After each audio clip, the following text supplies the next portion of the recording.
আমরা তো 3টি পাতানো সাজানো নির্বাচন দেখেছি। এরপর আরেকটি নির্বাচন কোনোভাবেই আমরা চাইবো না যে এরকম সমঝোতার ভিত্তিতে হোক। জামায়াত ইসলামী নেতৃত্বাধীন 11 দলীয় যে নির্বাচনী ঐক্য, সেখান থেকে বাংলাদেশ ইসলামী আন্দোলন বেরিয়ে যাবার পর ধর্মভিত্তিক দলগুলোর ভোট এক বাক্সে ফেলার যে কথা বলা হচ্ছিল, সেটার হিসাব নিকাশ কী হবে সেটা নিয়ে প্রশ্ন উঠেছে। আমি আপনার কাছে জানতে চাই, গতকাল এই সংবাদ সম্মেলনে ইসলামী আন্দোলনের গাজী আতাউর রহমান তিনি যখন ব্যাখ্যা করছেন যে কেন তারা এই 11 দল থেকে বেরিয়ে আসলেন, তারা বলছেন যে তারেক রহমানের সঙ্গে জামাত আমিরের সাক্ষাতের প্রসঙ্গ উল্লেখ করে তিনি বলছেন, জামাতের আমির বলেছেন নির্বাচন পরবর্তী সময়ে তারা বিএনপির সঙ্গে জাতীয় সরকার গঠন করবেন।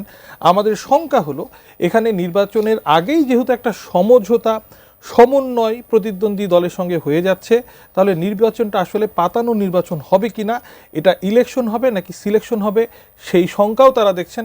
আমি আপনার লেখাপড়ে জানছিলাম যে আপনি কিছুদিন আগে দেশ থেকে এসেছেন।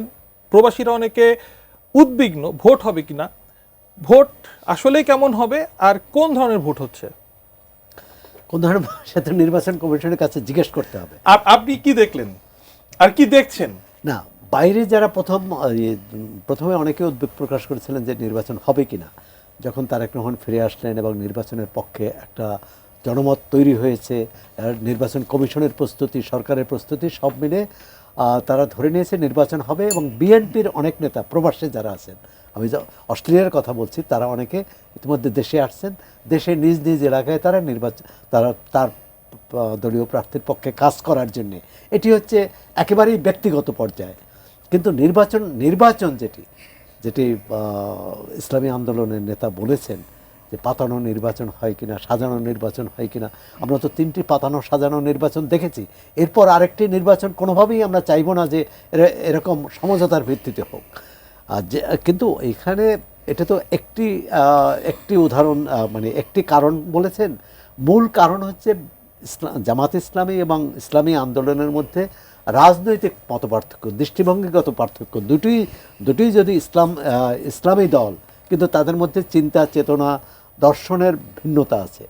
তারপরও তারা আসন ভাগাভাগি করার একটা আসন সমঝোতার একটা উদ্যোগ নিয়েছিল। কিন্তু সেখানে ইসলামী আন্দোলনের নেতারা বলেছেন সেটা বনিবনা হয়নি। জামাত ইসলামী তাদের ভাষা অনুযায়ী যে অনেক কিছু চাপিয়ে দিয়েছে। তারা এই যে তারা বলছে যে মানে বৈষম্যের শিকার তারা সেখানে হচ্ছেন, বৈষম্যের শিকার, জবরদস্তির শিকার। সুতরাং তারা বেরিয়ে এসেছে। তারা মনে করেন যে এককভাবে নির্বাচন করবে। যে কথাটি বলেছেন আপনি, এর প্রভাব কি পড়বে? অবশ্যই প্রভাব পড়বে। কারণ জামাত ইসলামী ও ইসলামী আন্দোলনের অন্য শরিকদের বাদ দিলেও অন্য শরিকদের সব জায়গায় প্রভাব প্রতিপত্তি নেই। আর জামাত ইসলামী ও ইসলামী আন্দোলনের ভোট এক হলে যে সংখ্যা দাঁড়াবে, এটা আলাদা হলে এক সংখ্যা দাঁড়াবে না। এবং সেক্ষেত্রে বিএনপি লাভবান হবে। এই যে আমি ঠিক এই প্রসঙ্গেই আসতে চাচ্ছি।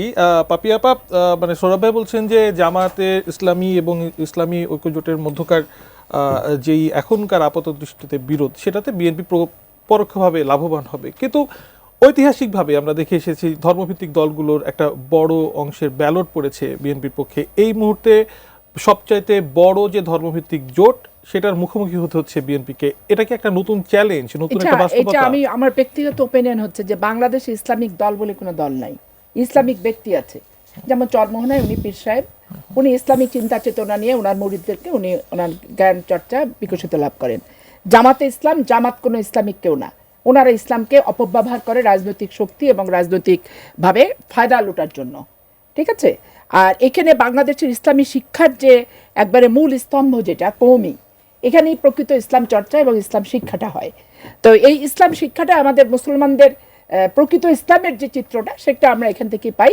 ছোটবেলায় আমি নিজেও মসজিদে মক্তবে যে কোরআন শিক্ষা, আরবি শিক্ষা আমিও গ্রহণ করেছি। এটা হচ্ছে বাস্তবতা। এখন ইসলামিক মোর্চা, ইসলামিক ব্যক্তি বলে দেখেন, দেলোয়ার হোসেন, আল্লামা দেলোয়ার হোসেন সাদি সাহেব একজন ইসলামিক চিন্তাবিদ ছিলেন। এই ব্যাপারে শত্রু মিত্র যেই থাকুক, তার এই ব্যাপারে কোনো আপত্তি ওজোর কেউ কিন্তু করবেন না। কিন্তু জামাত ইসলামের মতো একটা সংগঠন করতে যেয়ে ওনার যে ইসলামিক চিন্তা চেতনা, দৃষ্টিভঙ্গি এবং যে দরের যে লেভেলের উনি নেতা, মানে ইসলামিক চিন্তাবিদ ছিলেন, অনেক ক্ষেত্রে দলীয় ছত্রছায়া যাওয়ার কারণে কিন্তু অনেক সাফার এবং সংকীর্ণতার ভিতরে পড়ে গেছেন। ঠিক তেমনিভাবে দেখেন, এই যে আমাদের মালয়েশিয়া থেকে ওনারও কিন্তু বাংলাদেশে একটা ইসলামিক বক্তৃতা, ওয়াজ, এগুলোতে একটা আছে। কিন্তু জামাত ইসলামের বিভিন্ন সভায় যে সমাবেশ এগুলো করাতে দেখবেন যে কিছুটা জনপ্রিয়তা হ্রাস হয়ে যায়।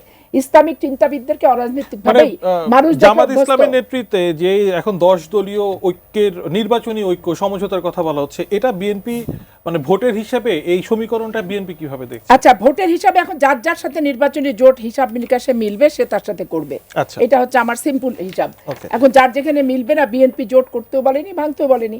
আর বিএনপির সাথে যে জোটটি আমরা ছিলাম, এগুলো আমরা জোড়াতালি দিয়ে হোক যেভাবে হোক নিয়ে থুয়ে আমরা হাঁটছি। হাঁটার মাঠে এখন রেজাল্ট যেটুকু আসবে আসবে।